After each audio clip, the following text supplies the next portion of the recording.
ആളൊഴിഞ്ഞ പൂരപ്പറമ്പ് പോലൊക്കെ ആയി വീട്. കാരണം വെക്കേഷൻ ആയതുകൊണ്ട് ചേച്ചിയുടെ കുഞ്ഞു വീട്ടിലുണ്ടായിരുന്നു. അവൾ തിരിച്ച് ചേട്ടൻ്റെ വീട്ടിൽ പോയി. അപ്പോൾ പിന്നെ സാധനങ്ങളൊക്കെ കാണുമ്പോൾ ഒരു സങ്കടം. ശരിക്കും പറഞ്ഞാൽ എനിക്കിന്ന് വീഡിയോ എടുക്കാൻ തീരെ മൂടില്ല. കാരണം ചെറിയ പനിയും ജലദോഷവും അങ്ങനെയുള്ള രാവിലെ എഴുന്നേറ്റപ്പോഴേ ഒരു വല്ലാത്ത ഒരു മോർണിംഗ് ആയിരുന്നു. പക്ഷേ ഇന്നലെ എനിക്ക് റോഡ് സൈഡിൽ നിന്നൊരു സാധനം കിട്ടി. ദാണ്ട് ഇവനെ കിട്ടി. കണ്ടിട്ട് വിട്ട് കളഞ്ഞിട്ട് പോകാൻ തോന്നിയില്ല. ഇത് കലേഡിയം ഗണത്തിൽപ്പെടുന്ന ഒരു പ്ലാന്റ് ആണെന്നാണ് എൻ്റെ ഒരു നിഗമനം. തെറ്റാണെങ്കിൽ ക്ഷമിക്കണം. ഇതിൻ്റെ ഇല ഒരു രക്ഷയില്ല കേട്ടോ. കാണാൻ ഭയങ്കര രസമാണ് കാണാൻ വേണ്ടിയിട്ട്. അതുകൊണ്ടാണ് ഞാനിത് എടുത്തുകൊണ്ട് വന്നത്.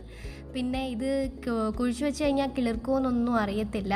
എന്തായാലും ഈ ഒരു പോട്ടിലോട്ടാണ് ഞാനിത് കുഴിച്ചു വയ്ക്കാൻ പോകുന്നത്. ഇതിൻ്റെ അടിവളമായിട്ട് ഞാൻ കൊടുത്തത് കരിയിലയാണ് കേട്ടോ. കരിയില നന്നായിട്ട് കൊടുത്തിട്ടുണ്ട്. പിന്നെ സാധാ പോട്ടേ മിക്സ്. നമ്മൾ കലേഡിയം പ്ലാന്റ് ആണെങ്കിൽ വിത്ത് ഉണ്ടെങ്കിലാണ് പിടിക്കുന്നതെന്ന് എനിക്ക് തോന്നുന്നു.